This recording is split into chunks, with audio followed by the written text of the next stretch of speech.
प्यारे साथियों, नमस्कार।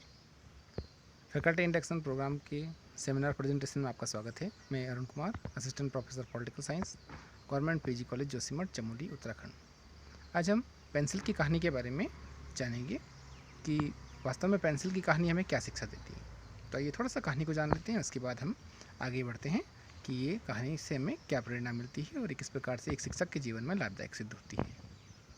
देखिए, एक बच्चा अपनी दादी माँ को पत्र लिखते हुए देख रहा था। एक बिंदु पर वो पूछता है कि क्या हमने जो कुछ किया है उस पर आप एक कहानी लिख रही हो, क्या ये मेरे मेरे बारे में कहानी है। तो उस बच्चे की जो दादी माँ है वो उस पत्र को लिखते हुए बीच में रोकती है और अपने पोते को कहती है संबोधित करते हुए कि हाँ, मैं तुम्हारे बारे में ही लिख रही हूँ, मगर वास्तव में मेरे शब्दों से अधिक महत्वपूर्ण ये लेखनी या कलम या पेंसिल है जिसका उपयोग मैं लिखने के लिए कर रही हूँ। मैं आशा करती हूँ कि तुम बड़े होकर के इस लेखनी के समान बनोगे। तो जो बच्चा था उसका कौतूहल जागता है और वो पेंसिल को देख करके पूछता है, मगर ये तो केवल एक साधारण पेंसिल है, दूसरी पेंसिल के ही समान है।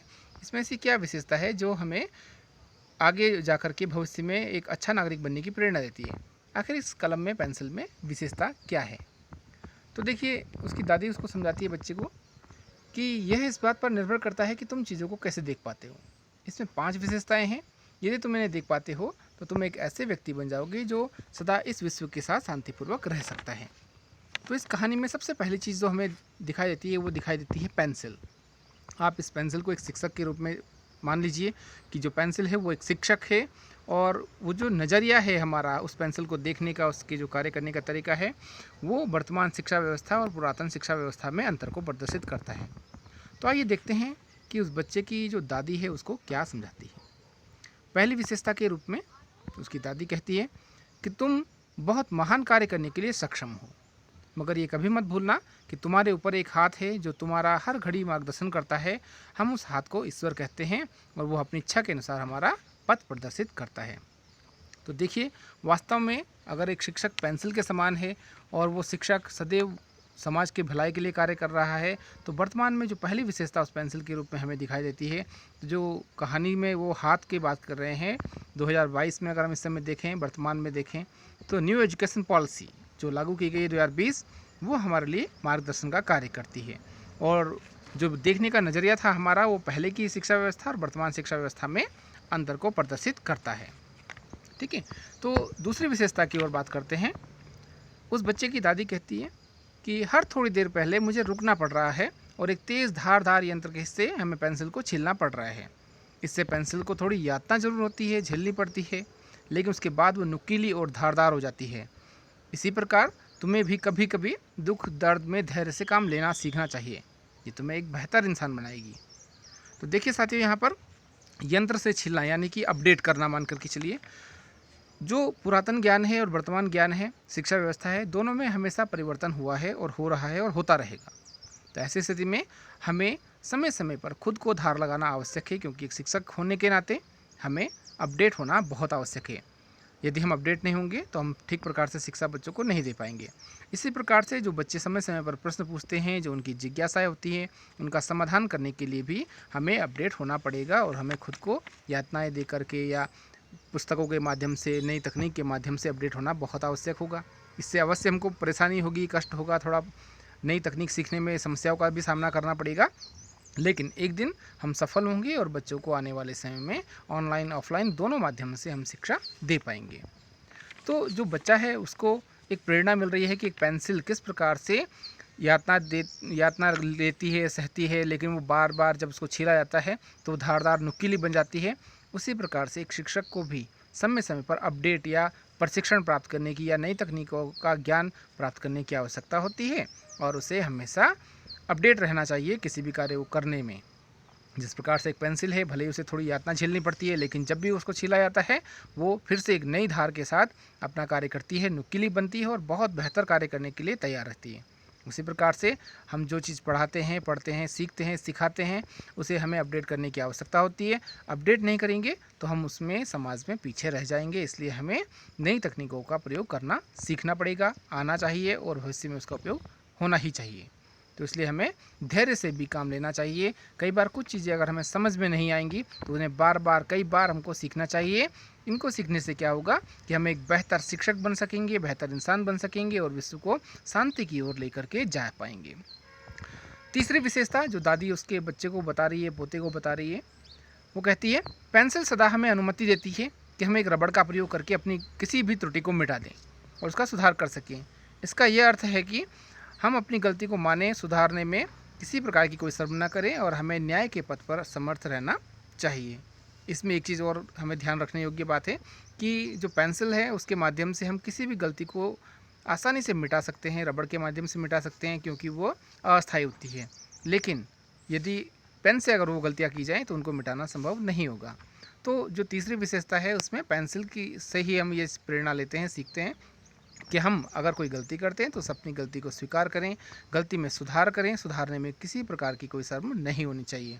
इसके अलावा हमेशा सभी के साथ न्याय करते हुए चलना चाहिए।